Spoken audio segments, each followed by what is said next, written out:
Appreciate the recognition. Appreciate y'all for being here. And I just want to make sure, it seems like there's a sort of a disconnect in some of the testimony.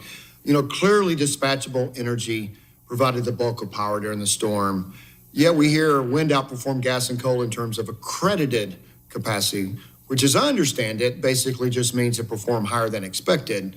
So, for example, if it was only budgeted for 2% but performed at 4%, proponents would claim that's a major increase or major performance, but it pales in comparison to dispatchable power. So, for example, the MISO system during the storm, variable wind power ranged from 20% supply to 3% supply, while gas and coal dispatched from 78% to 62% of the power, depending on what was needed. So, Mr. Madison, as an operator, do you rely more on gas and coal or wind when a major storm is approaching? Thank you for your question.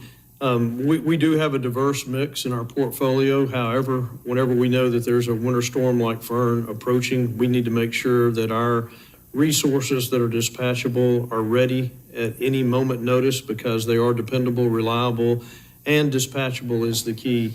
Our wind assets performed decent during FERN, unlike in Winter Storm Heather earlier in the year where there was a lot of icing. They did not. So I want everyone on the committee to understand that our North Star is our customer. That's what we focus on, and we have to keep their lights on. Irregardless of policies, et cetera, we want to make sure our units are running.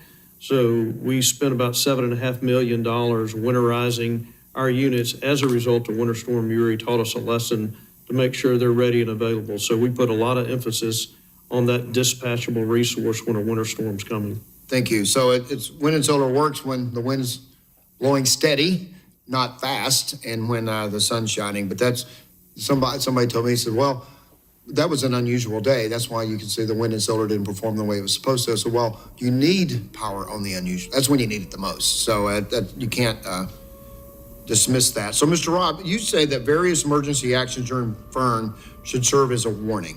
What do you mean by that? Excuse me. Thank you for the question. I get very worried when we normalize risk. And, as everyone's noted, an uninterruptible supply of power in the 21st century is absolutely essential to every aspect of our lives. And when we run close to the edge, like we did during FERN, that should serve as a wake-up call and be viewed for what it is, a near-miss situation. This storm could have been much worse, right? What bailed the system out was the fact it wasn't as cold as projected. And we saw a lot of load shed occur because businesses and schools were shut down, and that's not a societal outcome that we want. So the system is losing margin. That's driving operators to have to go to more and more extreme operating measures, and they needed every tool in their toolkit to keep the lights on across the country. That's not the way we want to run the electric grid that's so essential to our life. So thank you. So my next question. So huge multi-day storms can limit help from other regions. During Christmas 2022, when Winter Storm Elliott hit, 2 Kentucky utilities were unable to get enough power from PJM to keep their lights on. During FERN, despite a brand new large transmission line, Hydro-Quebec sent power meant for New England to its own Canadian customers. So, Mr. Casa, what does this say about the importance of ensuring dependable resources within regions? Thank you for the question, Congressman D.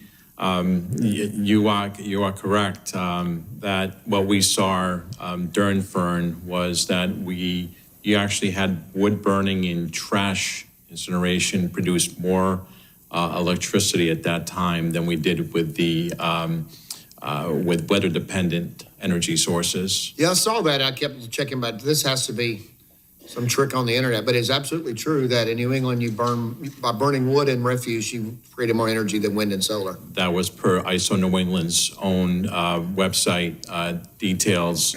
And so, as I've been saying, I think the dispatchable fuels we've been hearing today as well, dispatchable fuels are critical to our region. And it's just a shame that we have the Marcellus Shale so close to us that could bring us cost-effective energy to the Northeast if we're able just... what would happen if you did? So every time we talk about this, we get accused sometimes in this committee of, we are just here defending polluters is what they say. But these people aren't there to produce pollution. They're there to produce energy. What if you didn't have dispatchable power, the wind and, the fossil fuels last FERN? What would have happened? I mean, when you talk about pollution, if you look at natural gas, natural gas. But if you didn't have natural gas, what would have happened? If we didn't have natural gas, If you didn't have that option? it's the generation there, just oil, or most likely, at this point, we would actually have outages. Well, you wouldn't have oil either, so you'd have outages if you didn't have any of this, right? Because wind and solar would not, if you were 100% wind and solar, it wouldn't have performed. That's correct. Thank you. I yield back. Thank you very much. The gentleman yields back. The chair now recognizes